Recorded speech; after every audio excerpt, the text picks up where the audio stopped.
2-2, 4-4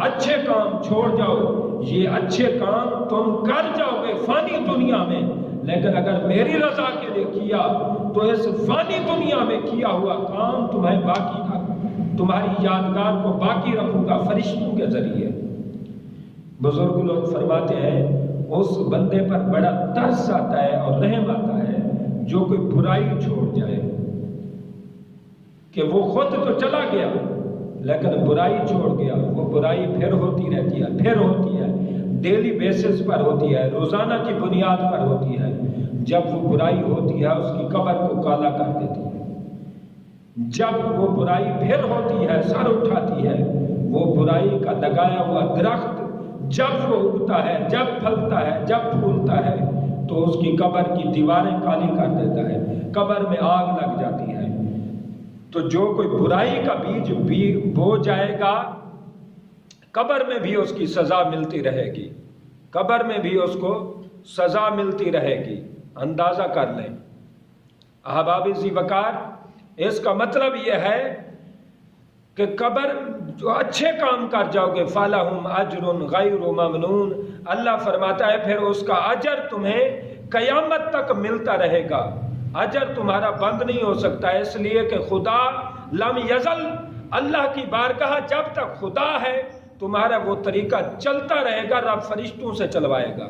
حضرت ابراہیم علیہ السلام بغیر مہمان کے کھانا نہیں کھاتے تھے، آپ کا یہ معمول تھا کہ آپ مہمان کے بغیر کھانا نہ کھاتے، اور آج بھی 4000 سال کے قریب جناب سیدنا ابراہیم علیہ السلام کو گزر گئے ہیں، آج بھی ان کے مزار شریف کے قریب گیسٹ ہاؤس ہے، مہمان خانہ ہے، جہاں لوگ وہاں آ کر رہائش کرتے ہیں، کھانے کھاتے ہیں۔ ان کے آس پاس کے لوگوں نے یہ طے کیا ہے کہ جناب ابراہیم علیہ السلام کا یہ معمول تھا اور یہ مبارک طریقہ تھا کہ وہ مہمان نوازی کرتے تھے، تو ہم بھی ان کے طریقوں کو جاری و ساری رکھیں گے، ان کی سنت کو زندہ رکھیں گے۔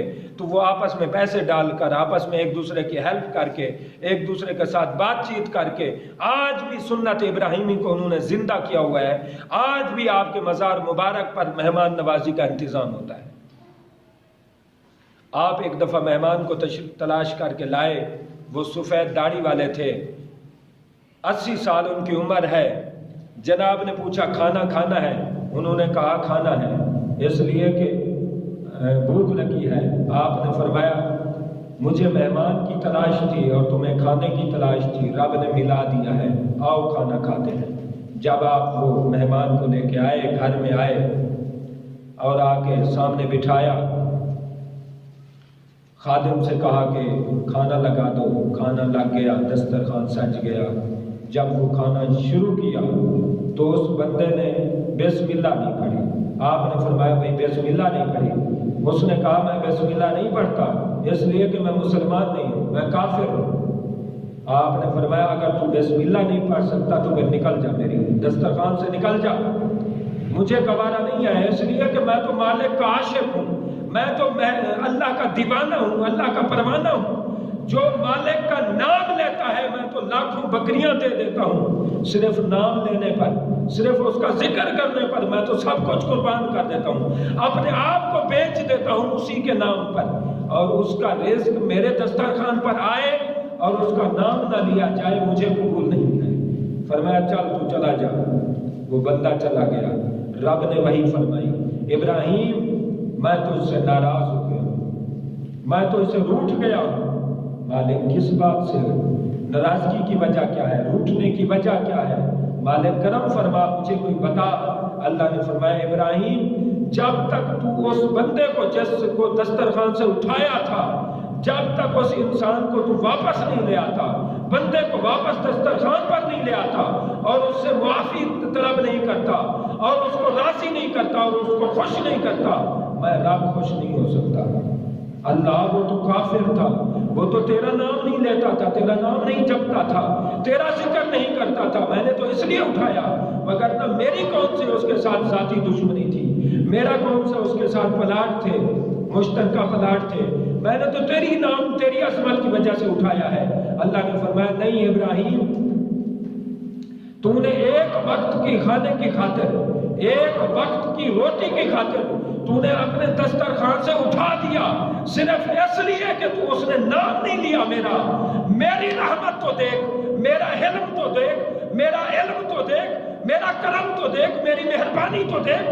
80 سال ہو گئے ہیں، آج تک اس نے میرا نام نہیں لیا، اور بتوں کی پوجا کرتا ہے اور شرک کرتا ہے اور مجھ سے بھاگتا ہے، کبھی میری طرف اس نے رجوع نہیں کیا۔ 80 سال ہو گئے، وہ مجھ سے بھاگتا ہے، میری رحمت اس کی طرف بھاگتی ہے۔ وہ مجھ سے دوڑتا ہے، وہ مجھ سے جان چھڑاتا ہے، لیکن 80 سال ہو گئے، ہر وقت صبح اور شام، ہر وقت کا ٹائم کا کھانا اس کے گھر کی دہلیز تک پہنچا رہا۔ تو ایک وقت کے کھانے پر اس کو اٹھا دیا۔ میری رحمت کو دیکھ، میری کرم نوازی دیکھ۔ 80 سال ہو گئے ہیں، لگاتار اسے کھلائے پلائے جا رہا ہوں۔ حضرت ابراہیم علیہ السلام، چونکہ موبائل کا دور نہیں تھا، انٹرنیٹ کا دور نہیں تھا، کیبل کا دور نہیں تھا، آپ تلاش کرتے گئے، اس کا ایڈریس نہیں تھا، شناختی کارڈ نہیں تھا، اس کو تلاش کرتے کرتے آپ گئے۔ کئی دنوں کے بعد وہ بندہ ملا، آپ لے آئے، پھر دسترخوان پر بٹھایا اور کھانا شروع کر دیا۔ تو وہ اس بندے نے بسم اللہ نہیں پڑھی، جناب نے بھی کڑوا گھونٹ بھر کر خاموش رہے کہ کیا کروں میں، مالک کی حکمت کیا ہے، سمجھ نہیں سکا میں، اب نہیں اٹھاؤں گا۔ بہرحال آپ پریشان بھی بیٹھے رہے، دل میں مجروح ہو کے بیٹھے رہے۔ جب اس نے کھانا شروع کیا، 2-4 لقمے کھائے، اور اس نے پھر پوچھا، ابراہیم پہلے بھی میں نے ایسے کیا، تو نے اپنے دسترخوان سے مجھے اٹھا دیا تھا، اب بھی میں وہی چیز کر رہا ہوں، میں کھانا کھا رہا ہوں، بسم اللہ نہیں پڑھ رہا، لیکن تو اٹھا نہیں رہا۔ ابراہیم اس میں حکمت کیا ہے؟ حضرت ابراہیم علیہ السلام نے فرمایا، حکمت یہ ہے، میرے رب کا پیغام آیا جو میرے دل کو چیر گیا، میرے کلیجے کو چیر کر آر پار ہو گیا۔ رب نے فرمایا کہ 80 سال ہو گئے ہیں، میں اس کو لگاتار نعمتیں کھلا رہا ہوں، انعامات کر رہا ہوں، مہربانیاں کر رہا ہوں۔ جب اس بندے نے رب کے اتنے پیارے جملے، اتنی محبت بھرے جملے، اتنی اللہ کی کرم نوازی کا جب اس نے اندازہ کیا، حضرت ابراہیم علیہ السلام کے پاؤں پر گر گیا اور عرض کرنے لگا، جناب مجھے کلمہ ہی پڑھا دیں، واقعی ہی وہ مالک مہربان ہے، کریم ہے، رحیم ہے، مہربان ہے۔